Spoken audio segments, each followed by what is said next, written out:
European Union executives have signaled their support for Ukraine to join the bloc in light of Russia's invasion. The Commission's president says they recommend Ukraine for candidacy after clearly demonstrating the country's aspiration to live up to European values, but on the condition they carry out a number of reforms. Russia's foreign ministry accused the EU of manipulating Ukraine with the prospect of membership. Former U.S. Ambassador to Ukraine, William Taylor, joins me now. Ambassador, what would EU membership get Ukraine that would help in its fight against the Russians?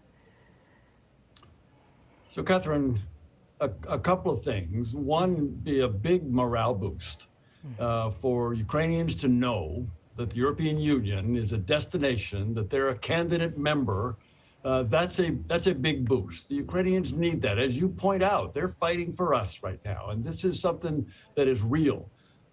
It also comes, if they were to become a member, or when they become a member, there are some security benefits. The EU is not normally thought of as a security organization, but there are some security benefits that are in the treaty that they would join. But Catherine, probably the biggest thing is the incentive to reform. The Ukrainians will get through this war. They will prevail in this war. And when they do, when they pick up the effort to join the European Union, they will need incentives to make the hard reform decisions. And the EU membership provides those. Ambassador, will there be opposition within the EU countries? So far, not. So far it's an easy going. There's always a concern about Hungary. Hungary has been pretty close to Russia on these things, but so far there's been no indication that there'll be any concern, any effort to stop the Ukrainians from joining the membership. Ambassador, is this development an admission that NATO membership is out of reach for Ukraine, at least for now? Well, for now, it's not in reach. However, it could be in the future. There are other things, though, Catherine, that could provide a real security guarantee, like NATO membership, which is going to be a long time coming. But there are ways that the United States, for example, could commit to providing Ukraine with the weapons and the technology that it needs, that Ukraine needs, to defend itself against another invasion from Russia. So there are some things beyond NATO membership that we could be doing.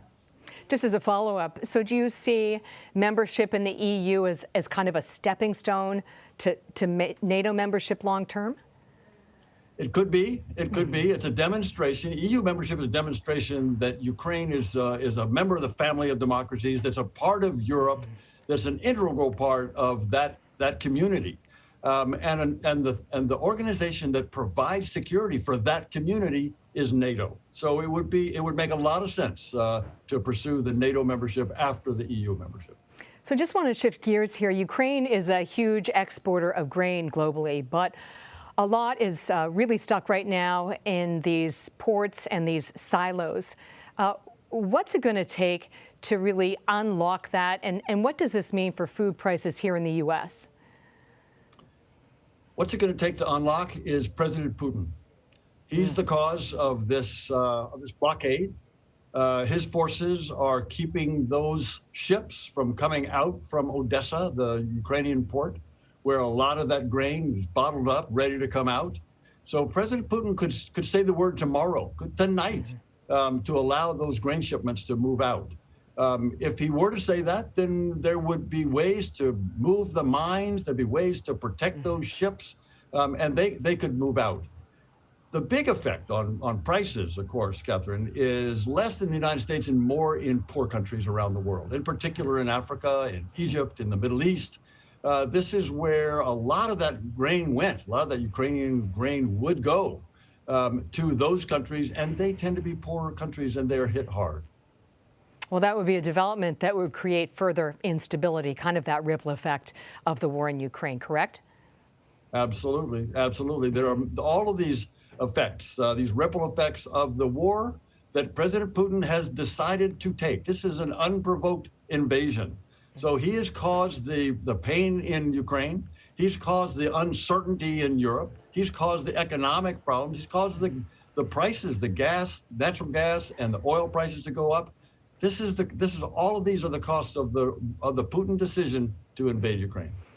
We're about 4 months into the conflict, and a lot of Americans are really focused now on domestic issues. So inflation, high gas prices, a tanking stock market. Could this be a window of opportunity for the Russians? So I think, Catherine, that you're right, that there are other things on Americans' mind, and I can certainly understand that. I have conversations, many of us have conversations with Ukrainians every day. And some of the people that I talk to are on the front lines, and they see they're in danger all the time. The families, Ukrainian families have sons and daughters out on the front line. Some have been killed. So this is very, very real for individuals, for people. And we need to maintain that focus. We need to keep that support coming. And the support that they need the most right now is weapons. And so that kind of support can go forward even as we deal with our own local problems on gas prices and food prices. We can provide those weapons to the Ukraine so that they can defend us. They're defending themselves, but they're also defending Europe, and they're defending us. Just one follow-up. Is there a weapon system that could really help the Ukrainians break through and gain the advantage with the Russians that we could provide, the United States could provide? There is, Catherine, there is, and it's been identified, and we're starting to provide it, just not fast enough. It's this multiple launch rocket system that can go long distances very accurately. The problem that the Ukrainian military has is that the Russian military has outgunned them. It has more artillery pieces that can fire at longer range so that it's hard for the Ukrainians to fire back.